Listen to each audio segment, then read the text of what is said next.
আসসালামু আলাইকুম ওয়া রাহমাতুল্লাহি ওয়া বারাকাতুহু। প্রিয় শিক্ষার্থী বন্ধুরা, তোমরা সবাই কেমন আছো? আশা করি তোমরা সবাই অনেক ভালো আছো।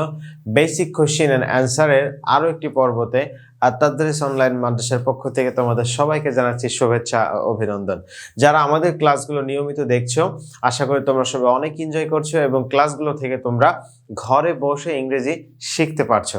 প্রিয় শিক্ষার্থী বন্ধুরা, ক্লাসের শুরুতেই তোমাদেরকে আরো একটা অনুরোধ করব আমরা বা রিকোয়েস্ট তোমাদেরকে করব, ভিডিওটা শুধু নিজে না দেখে অন্য মানুষদেরকেও দেখার সুযোগ করে দাও। ওকে, সো চলো আমরা কথা না বলে আমরা ক্লাসের দিকে চলে যাই।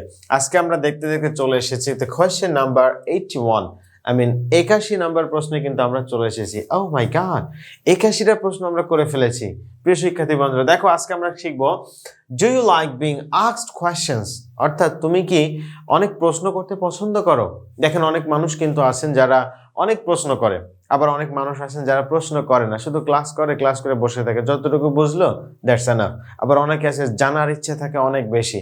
সুতরাং শিখতে হলে বা বেশি জানতে হলে you have to ask lots of questions, অনেক প্রশ্ন আমাদেরকে করতে হবে। ওকে, যত বেশি প্রশ্ন করা যাবে তত বেশি কিন্তু শেখা যাবে, কারণ আরবিতে একটা কথা বলা হয় হুসনু সুআলে নিসফুল ইলম, অর্থাৎ উত্তম প্রশ্নই কিন্তু জ্ঞানের অর্ধেক। সুতরাং if you want to learn something you have to ask lots of questions. প্রিয় শিক্ষার্থী বন্ধুরা, দেখো এখানে সেই প্রশ্নটাই করা হচ্ছে, তুমি কি অনেক প্রশ্ন করতে পছন্দ করো? ওকে, আমরা কি বলতে পারি? আমরা যদি প্রশ্ন করতে পছন্দ করি, যেহেতু আমাদেরকে এখানে ডু দিয়ে প্রশ্ন করেছে, আমরা বলবো ইয়েস আই ডু। যদি আমরা প্রশ্ন করতে পছন্দ না করি তাহলে আমরা বলবো নো আই ডোন্ট। অথবা আমরা এই দুইটা মিলেই একটা পজিটিভ অ্যান্সার দিতে গেলে আমরা বলতে পারি ইটস ওকে, মানে ঠিক আছে, প্রশ্ন করতে আমি পছন্দ করি। I hope you can understand the question number 81. The very next question, and this is 82. Why are you studying English? তুমি কেন ইংরেজি পড়াশোনা করছো? অন্য কোনো সাবজেক্ট না পড়ে ইংরেজি কেন পড়ছো? হয়তো কোনো উদ্দেশ্য আছে, আমার ইংরেজিটা ভালো লাগে, বা আমি ইংরেজি সাবজেক্ট নিয়ে পড়ে ভালো একটা চাকরি করতে চাই, বা আমি ফরেন কান্ট্রিতে যেতে চাই। অনেকের অনেক রকমের স্বপ্ন থাকে, সো সেটাই জিজ্ঞেস করছে, why are you studying English? তুমি কেন ইংরেজি পড়াশোনা করছো? প্রিয় শিক্ষার্থী বন্ধুরা, দেখো এখানে আমরা স্টাডিং একটা শব্দ বা এখানে একটা ভার্ব একটা পেয়েছি, এটার কিন্তু একটা সিনোনিমও আমরা দেখতে পাই। স্টাডি মানে পড়াশোনা করা, আবার স্টাডি মানে পড়া, রিড মানেও কিন্তু পড়া। তাহলে পার্থক্যটা কি? এখানে একটু পার্থক্য আছে। স্টাডি মানে হচ্ছে এই পড়াশোনা করা হচ্ছে ফর এক্সাম, অর্থাৎ পরীক্ষার জন্য। ওকে, এটা হচ্ছে পরীক্ষার জন্য পড়াশোনা করা। আর রিড মানে হচ্ছে সিম্পলি কোনো কিছু পড়াশোনা করা, অর্থাৎ আমি একটা পত্রিকা পড়ছি, তখন কিন্তু আমি বলতে পারবো না স্টাডিং নিউজ পেপার। আমি একটা ম্যাগাজিনের বই পড়ছি, আমি স্টাডিং ম্যাগাজিন বুক, নো, এটা বলা যাবে না। কারণ স্টাডি হলো পরীক্ষার জন্য পড়াশোনা করা, অর্থাৎ তুমি পড়ছো, এটা দিয়ে তোমার রেজাল্ট আসবে বা ফিউচারে কোনো কিছু হবে। আর সিম্পলি কোনো কিছু পড়াশোনার ক্ষেত্রে নিউজ পেপার, ম্যাগাজিন, গল্পের বই, উপন্যাসের বই, এইরকম কোনো কিছু পড়াকে বলা হয় রিড, আর এক্সামের জন্য পড়াশোনা করাকে বলা হয় study. I think you can understand. So সেটাই জিজ্ঞেস করছে যে why are you studying English, তুমি কেন ইংলিশটা পড়াশোনা করছো? সে বলছে I love learning new language because English is a language, is an international language. শুধু ভাষাই না, এটা একটা আন্তর্জাতিক ভাষা। সো সেটাই বলছে I love learning new language, অর্থাৎ যেহেতু ইংরেজি ভাষাটা আমাদের কাছে নতুন, সুতরাং সে নতুন ভাষা শিখতে পছন্দ করে। I think you can understand. Okay, এরপরে আমরা চলে যাচ্ছি পরবর্তী প্রশ্নতে, সেটি হলো হোয়াই অথবা হাউ। ওকে, হোয়ার অথবা হাউ, দুইটার মানে দুই রকম। Where did you learn English, তুমি কোথা থেকে ইংরেজি শিখেছো, অথবা how did you learn English, তুমি কিভাবে ইংরেজি শিখেছো। Okay, why did you learn English, তুমি কোথা থেকে ইংরেজি শিখেছো? আপনি বলতে পারেন যে I have learn English from At Tadris online madrasa, অর্থাৎ আমি আত-তাদরিস অনলাইন মাদ্রাসা থেকে ইংরেজি শিখেছি। Okay, how did you learn English, তুমি কিভাবে ইংরেজি শিখেছো? আপনারা বলতে পারেন যে আমরা ভিডিও দেখে দেখে ইংরেজি শিখেছি। Okay, I have learn English by watching video class. Okay, so এভাবে আমরা অ্যান্সারটা করতে পারি। এখানে আরো একটা অ্যান্সার দেওয়া আছে, সেটি হলো I did an intensive course with let's speak English. যেহেতু আমাদের এই লেটস স্পিক ইংলিশ বই থেকেই আমরা একটা ইন্টেন্সিভ কোর্স করে আমরা ইংরেজিটা শিখেছি সেটাও কিন্তু আমরা বলতে পারি okay I think you can understand the question was very interesting and very easy for all of you guys and the answer was so as well okay so আশা করি আমার প্রশ্নগুলো অনেক সহজ ছিল এবং অ্যান্সারগুলো অনেক সহজ আশা করি তোমরা অনেক এনজয় করছো এবং শিখতে পারছো প্রিয় শিক্ষার্থী বন্ধুরা দেখো আমরা পরবর্তী প্রশ্নে চলে যাচ্ছি What do you do in your free time?